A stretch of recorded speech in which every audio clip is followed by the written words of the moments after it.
Chapter 22. Serendipity.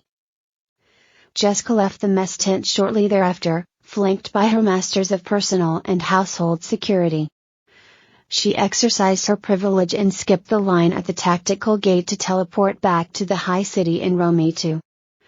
The palace was, thankfully, almost deserted at this forsaken hour, and in short order she was in her chambers.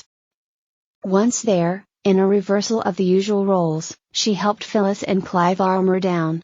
Hers had been removed back at camp, leaving her in just her armoring jacket. When they were free from the bulk of their encumberment, they turned to her.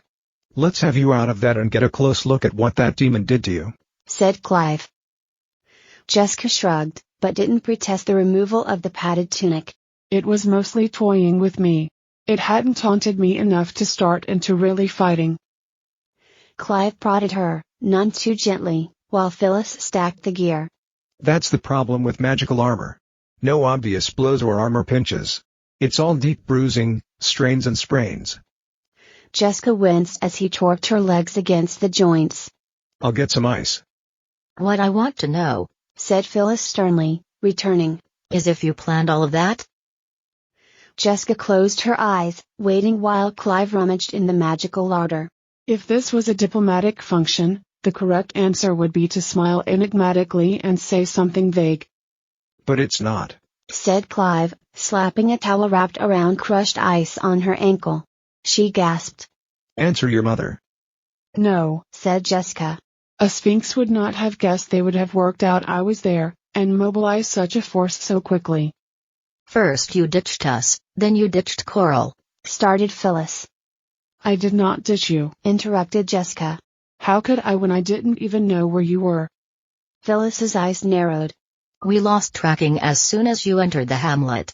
What did you think you were doing, anyway?" Jesca sighed. "I was just trying to do the right thing.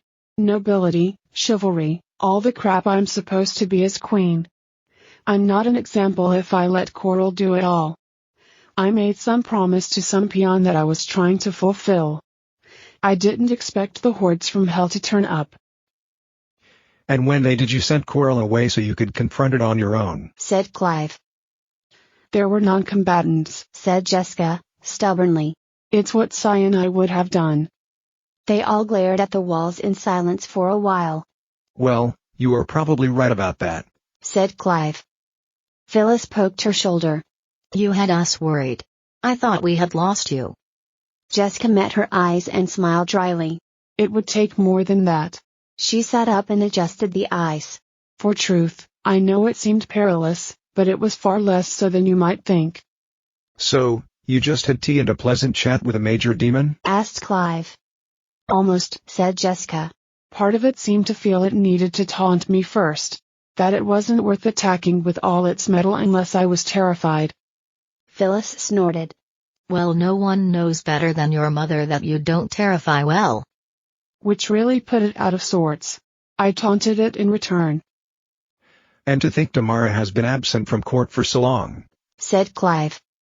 Jesca smiled. "Actually, I'm pretty hopeful about the whole thing." "Hopeful? Hopeful," said Phyllis, surprised. "That we now have demons to contend with on top of everything else?" "Everything has been a problem," said Jesca. "Everything. Nothing goes right. Despite overwhelming numbers, armament and magic, we're nearly stalemated. The spy master brought that up." "He's an irritating little weasel," said Clive. "Even more irritating when he's right. He had several theories." Jesca counted on her fingers. "We might have a highly placed spy in our midst feeding them our every move. They might have divination magics significantly beyond our understanding. Or they just never make mistakes." "Of course, if he's the spy," started Phyllis. "I fed him misinformation. I've sent out random orders," said Jesca. "It didn't make a difference. But," she paused to push off the ice pack in relief, "today they made a mistake." "Waylaying you with a band of demons was a mistake," said Phyllis. "Doing it and not succeeding was," said Jesca. "I have no doubt that the demon they sent could have finished me off. Given how much they know about our plans, I assume they know as much about my defenses." They've been too circumspect so far to expend effort with no hope of gain. I don't think they expected us to breach their barrier. That was the half-demon, right? Asked Clive. Phyllis nodded. She's not one of ours. She just happened to be there. Blindsided them. We achieved something today, said Jesca. They did not. It seems kind of a turning point to me. All this from a chivalric John of daring do, said Clive. Who would have thought? Like a hidden hand out there, guiding us, said Phyllis, sarcastically. Like the gods were supposed to do. There's always the Grey Elves, said Clive, more seriously. No, said Jesca.